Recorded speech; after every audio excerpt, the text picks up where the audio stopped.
Welcome to the Tales of Azeroth. This is an abridgment of the Chronicle books, which talk about the history and lore of World of Warcraft. If this is your first time here, I suggest starting from the very beginning, and I'll leave a link to the playlist down below. But if you're all caught up and ready to go with episode 5, then let's jump in and find out what's going on in the Tales of Azeroth.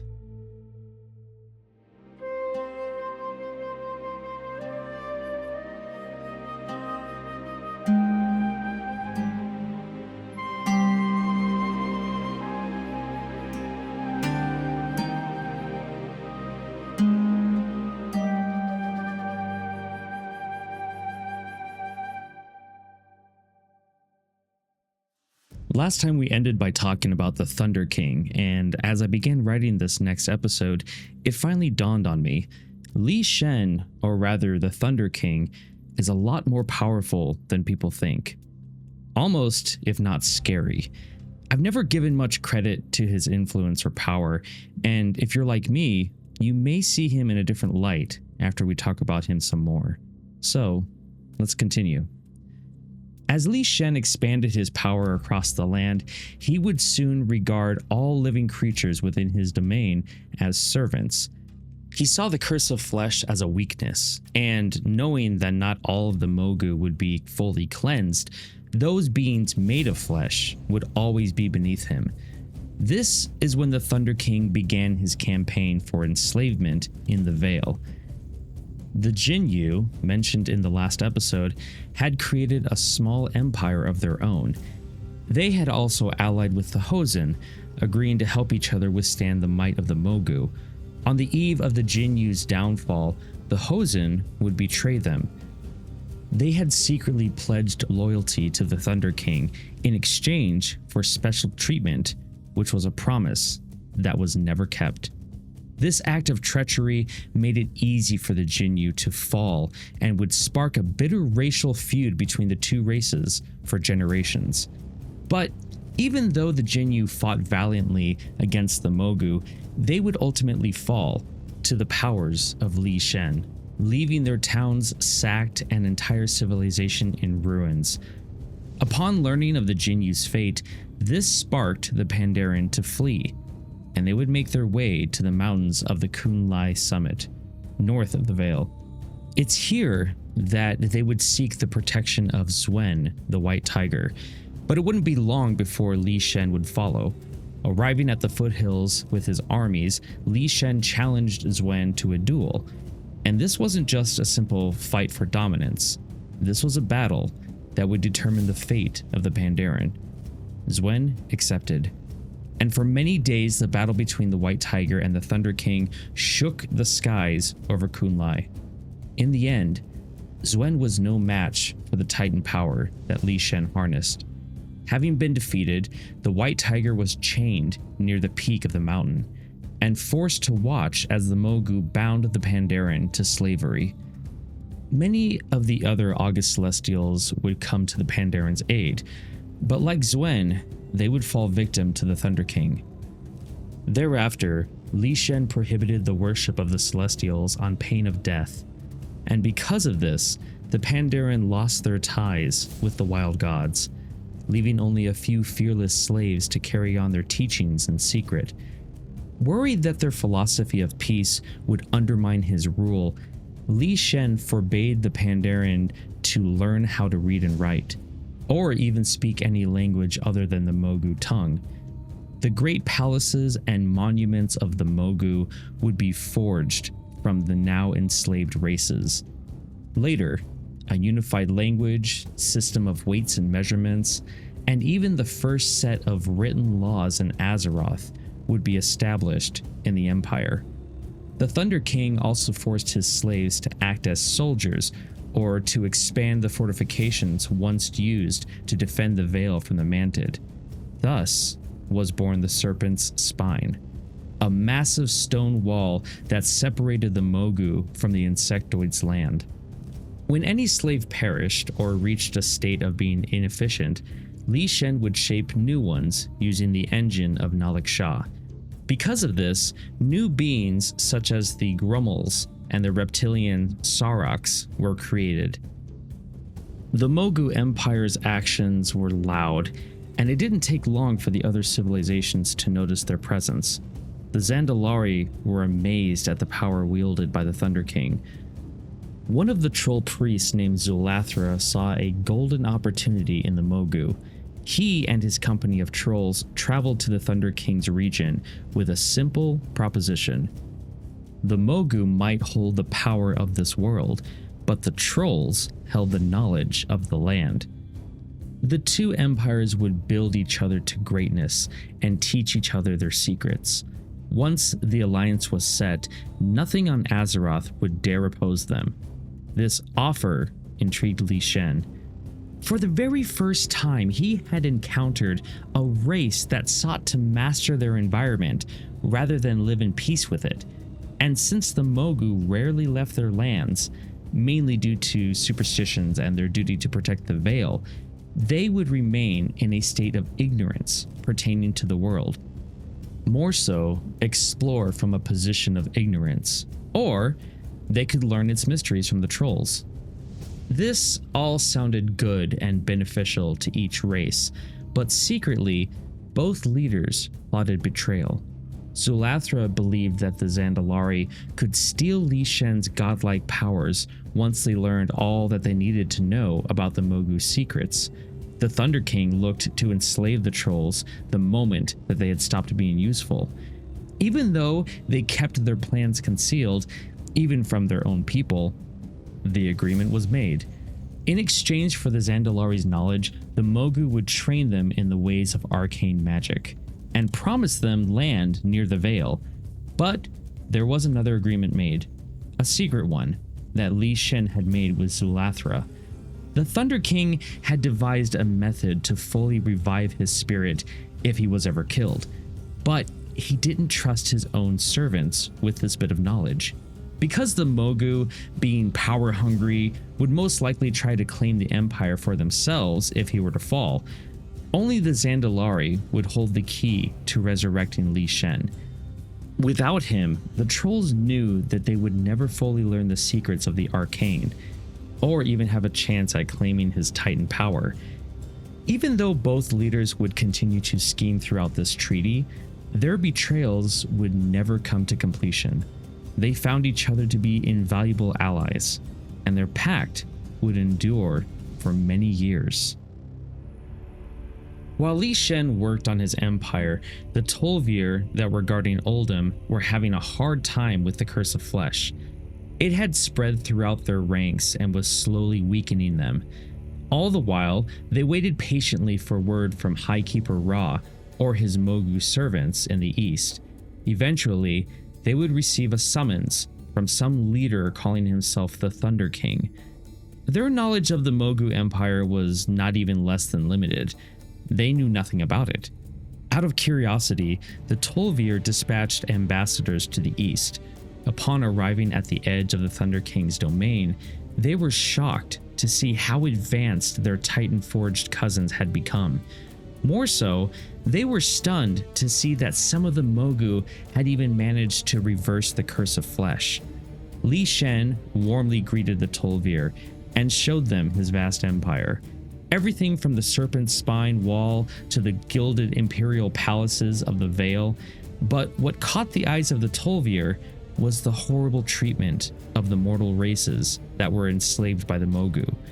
Even though they were shown marvels beyond their imagining, they weren't stirred to action. The Tol'vir's prime concern was the protection of Uldum and the machineries that were held within. The Thunder King wholeheartedly agreed that the works of the Keepers, such as the Forge of Origination inside of Uldum, were very important. So, being the kind of leader that Li Shen was, he announced that he was claiming Uldum as part of his empire.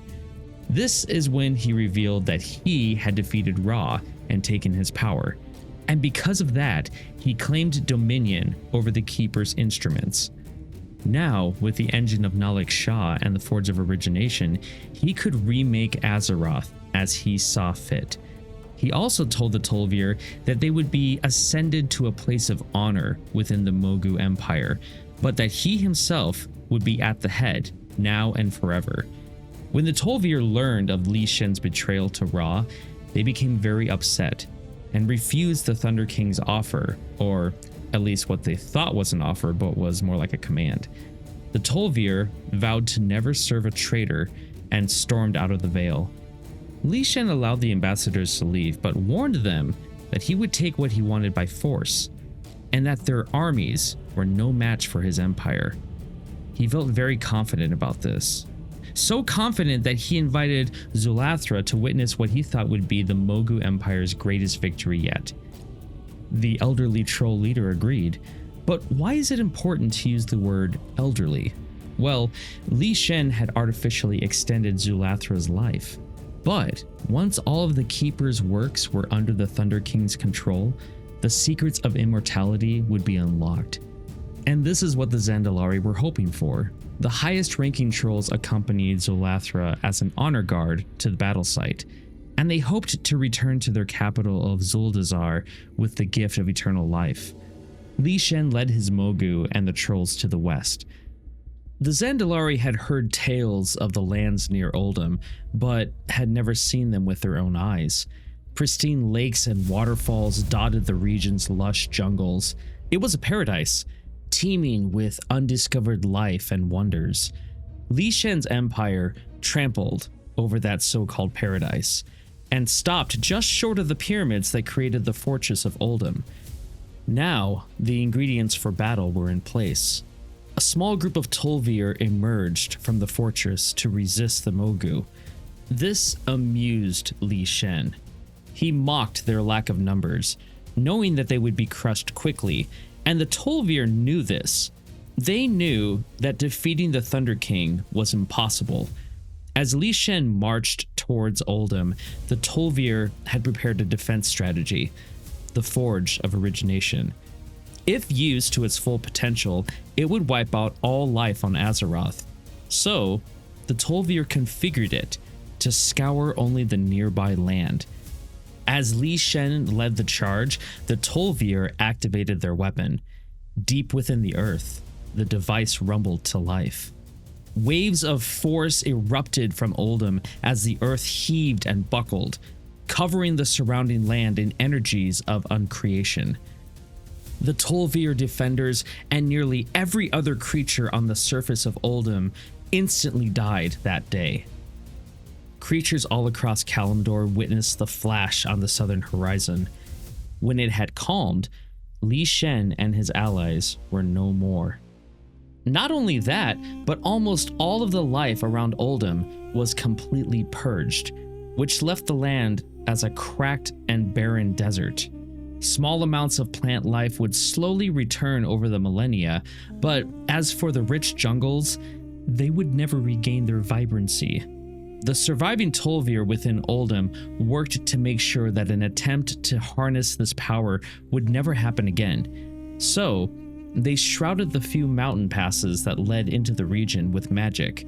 In doing so, they essentially sealed off Oldham from the eyes of anything living on the world. The Tol'vir's sacrifice had kept the Forge of Origination out of the hands of Li Shen, and prevented any Mogu emperor from daring to follow in his footsteps. Li Shen's death and the death of many of the Zandalari leaders left a massive power vacuum in both empires.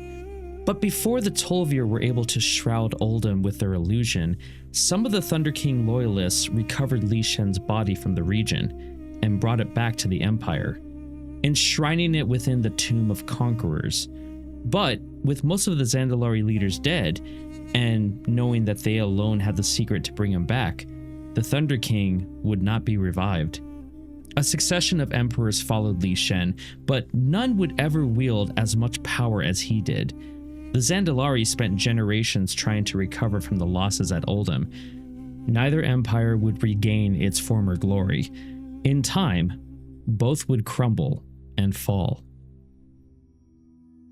The death of the Thunder King weakened the Mogu, but still, the empire lived on, while each succeeding ruler treated the slaves with more and more cruelty. For example, the first ruler after the Thunder King was Lao Fei, who was also known as the Slave Binder. He would tear families apart for the most insignificant offenses. While parents were separated, children were sent to the serpent's spine to die as fodder before the mantid swarm. This exact situation happened to a Pandaren named Kang. His son was sent to the mantid, and his wife died trying to stop it.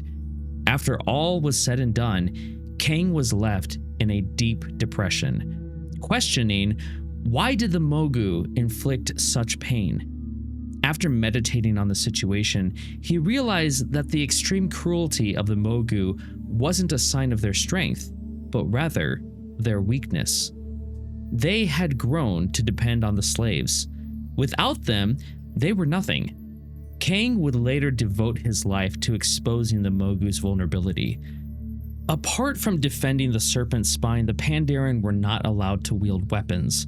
So Kang taught himself how to use his own body as one, and he would keep it secret from the ever-watchful eyes of his enslavers by disguising his attacks as an artistic dance. After mastering his technique, he tested his skills by having his fellow slaves try to hit him. None of them could. His so-called dancing, free-flowing movements kept him free from harm. Many of the slaves begged to be taught this technique, and Kang did just that. Hundreds of slaves would learn this new fighting style, and would later be known as the Way of the Monk. But soon enough, the Mogu found out, forcing Kang to relocate the slaves in his proximity to the Kunlai summit. Now, Kang's apprentices were not yet ready to take on the full might of the Mogu. More training was required. And in order to do that, they built a monastery on the peaks of the mountain to further their skills. It was here, near the peak of the mountain, that Kang found the prison of Zwen, the White Tiger. He would speak with the August Celestial many times, learning the secrets of inner strength that lay within every heart. Kang passed this knowledge on to his followers, making them ready to fight their oppressors. Their first victory was at the Mogushan Vaults, which were the sacred chambers that housed the engine of Nalik Shah. Their attack drove the Mogu away from the flesh-shaping device, stopping their ability to create new twisted soldiers. This single victory not only heartened the Pandarans, but it also pushed other races to join the rebellion. The Hosen, Jinyu, Grummels, and Yaungol all joined to topple the Mogu Empire. As the rebellion grew, Kang's theory that the Mogu race relied on the slaves proved to be true. The empire fell into chaos. The Grummels disrupted their trade lines. The Yaungol led massive raiding parties in the northwest. The Hosen dug tunnels to infiltrate the strongholds. And the Jinyu communed with the waters to glean the future, telling Kang's forces where to strike and when to run. Soon, Lao Fei's forces retreated to the Vale of Eternal Blossom. This wasn't a good thing because Kang knew that the Mogu could sustain themselves there for as long as they wanted. So, in order to defeat them, the rebels needed to expose themselves and launch an attack. Personally leading the charge, Kang and his forces struck deep into the Vale. The battle ended in a 1-versus-1 between Kang and Lao Fei, leaving the Mogu leader defeated. But there was a price to pay for all of this. Kang sustained mortal wounds as a result of the battle, and so it was. The Pandaren revolutionist and the slave binder died together. Some of the now freed slaves considered seeking revenge against the surviving Mogu, butchering them for what they had done to those that were living in the Vale and surrounding areas for millennia. But one Pandaren was able to calm their bloodlust, one of Kang's students named Song. He was a secretive keeper of the Pandaren history, and having memorized many of Kang's philosophies and tales, he told these stories to the liberated slaves over and over, reminding them about his commitment to true justice and not revenge. Not only did Song tell the tales of this cause, but he also was aware of something else that was plaguing the land. When the old god Yasharaj died, parts of its body scattered over the Vale. In time, those pieces seeped into the ground, thus corrupting it. The old god's lingering essence latched on and amplified negative emotions, giving rise to spirits known as the Shah. Thus, part of Song's goal in telling these tales was to help the Pandaren and other races negate the old god's influence and nullify the Shah. Song walked from one end of the fallen empire to the other for the rest of his life, sharing Kang's wisdom and urging all creatures to find emotional balance within themselves. Many would follow in his footsteps, telling stories and encouraging inner peace in those they met. They would be called lore walkers. And not only would they tell these stories, but they would be mediators when conflict arose. Thus, a time of peace and prosperity swept over in and around the Vale of Eternal Blossoms. As the Pandaren grew to call this land their home, a new empire would emerge, one based on the principles of justice, wisdom, and benevolence. Going back a bit, when the Mogu Empire was at its height, a bovine race known as the Yaungol roamed the grassy plains of central Kalimdor. They lived in harmony and followed the guidance of the demigod Cenarius. Unlike many of the other wild gods, Cenarius was more humanoid in appearance. This half-stag was draped in a cloak of flowers and vines, and often walked among the nomadic Yaungol, teaching them the secrets of the wilds. In time, the Yaungol grew weary of sharing hunting grounds with the trolls and decided to seek new lands. Cenarius urged them to stay and make peace, but they head out to the south, hunting and foraging food all the way to the edge of the Mogu Empire. Quang the Merciless was the emperor at the time and found their physical strength fascinating, leading him to order the Flesh Shapers to capture the Yaungol and transform them into mightier, more intelligent servants, while at the same time tempering their more savage instincts. The Yaungol suffered the tyranny of Mogu oppression for generations until they rose up with the other races to end the empire's reign. Even though they were free, they had lost much over time. Their tradition of strong oral storytelling was nearly vanished due to the Mogu laws that forbade them from discussing their heritage. Some of the Yaungol clung to faint memories and incomplete myths about a benevolent demigod that watched over them, while others desired to abandon all tradition and start anew. This led to conflict, war, bloodshed. Most Yaungols despised the violence and migrated to the north in hopes of a life of hunting and living among the spirits of nature. Some of the tribes traveled all the way across the continent until they hit Storm Peaks. Others stopped in central Kalimdor and reunited with their ancient benefactor, Cenarius. And with that reunion, they were able to rediscover their old traditions. Those that studied with Cenarius learned the ways of druidic magic, while others practiced shamanism.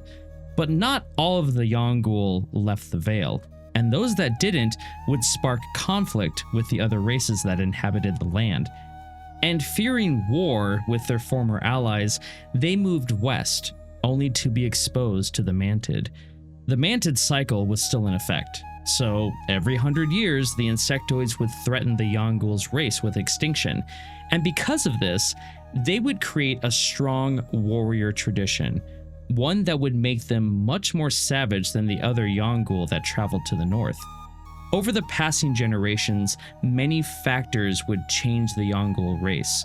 The Well of Eternity, the Keeper's machineries, all of the energy emanating from them would have an effect.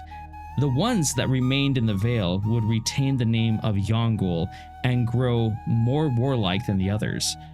In central Kalimdor, near the Well of Eternity, they would be given the name of Taurens, while the tribes to the north near the Forge of Wills would be called the Tonka. All three would remain in contact for many years until the Great Sundering happened, rendering all communication between them lost. Now, if you don't know what the Great Sundering is, we'll get to that soon enough. Following the death of Li Shen, the Zandalari maintained a distant relationship with the Mogu. They found that the arcane magic they learned from them to be very useful, but found the political tension between the Mogu clans to be annoying. Once the trolls realized that neither of the clans would establish total dominance over the empire, the Zandalari decided to not form any alliances with any single Mogu faction. But they never forgot the promise that Li Shen made, a plot of land dedicated to the trolls near the Vale of Eternal Blossoms. When the Mogu Empire crumbled, the trolls decided that the time was right to claim what was theirs. But they debated whether the land would be taken by diplomacy or force. In the end, the descendant of Zulathar named Mengazi made a strong point. He knew that the Pandaren would not honor the promise made by Li Shen. That was clear. They had overthrown their masters, and if given time, they would mount a resistance against the trolls. So, in order to take what the trolls wanted, they needed to strike without warning and with enough force that would shatter the Pandaren's will. And they did just that. Traveling south, the Zandalari attacked the Pandaren settlement north of the Kunlai summit, slaughtering all that lived there. Then they traveled to the Jade Forest, a jungle that had become the heart of the newly established Pandaren Empire. Panic seized other Pandaren settlements upon learning of the destroyed village. Plus, they didn't have an army that existed to counter the troll invasion. It wasn't seen as needed since the fall of the Mogu Empire. The Pandarens chose to let all residents live in peace rather than rule like the Thunder King and the other emperors did. This meant that the only fighting force available were the monks. They were patrolling the Serpent's Spine, protecting the land from the Mantids and their cycled attack. Upon learning of the trolls, they abandoned their post and rushed to meet their enemy head-on. Despite their well intentions, they were outnumbered and outmaneuvered. The trolls descended upon the Pandaren on giant aerial mounts, a new form of warfare that the monks had never seen before, and something that they could not counter. But there was one Pandaren that would save the day. Her name was Jiang. When she was a child, she had discovered a cloud serpent hatchling whose nest had been destroyed from a previous storm. She would later care and nurture the animal back to health and create a close bond. Over the years, villagers would see them flying in the sky together. As the monks fought a losing battle with the trolls, Jiang and her serpent named Lo swooped from the clouds and broke the Zandalari ranks with fury and fire, thus breaking the troll ranks and forcing them to retreat. News of the victory quickly spread, and because of Jiang's heroic efforts, many would follow in her shoes. Jiang had proven that the cloud serpents were tameable, and because of that, soon a small army would ride at her side and would be known as the Order of the Cloud Serpent. The tide of war had turned. With options drastically limited, Mengazi thought of the final tactic to win the war: resurrecting the Thunder King, Li Shen. It made sense. The trolls were the only ones entrusted with the knowledge on how to bring him back, and they knew that Li Shen would be powerful enough to purge the Cloud Serpent riders from the ground. A battle erupted near the Tomb of Conquerors, where the Thunder King's body lay. Jiang sacrificed herself in a final, desperate attack, killing Mengazi in the process and preventing the Zandalari from resurrecting Li Shen. And as for the trolls, they retreated to their homeland in shame. There was a great celebration throughout the empire, but there was also mourning over the lives lost, especially Jiang's. Over time, her mount, Lo, would be seen flying the skies, as if looking for his friend and rider. The other serpent riders honored her memory by codifying her teachings. Within the Order of the Cloud Serpent, her tradition of training and befriending the majestic creatures would survive for millennia to come. But back to the trolls. What was to become of them? We know that there were many different tribes, but one tribe in particular would form the beginning of a new race, a race rooted deep in the ways of nature and peace, a race that would rise to immortality.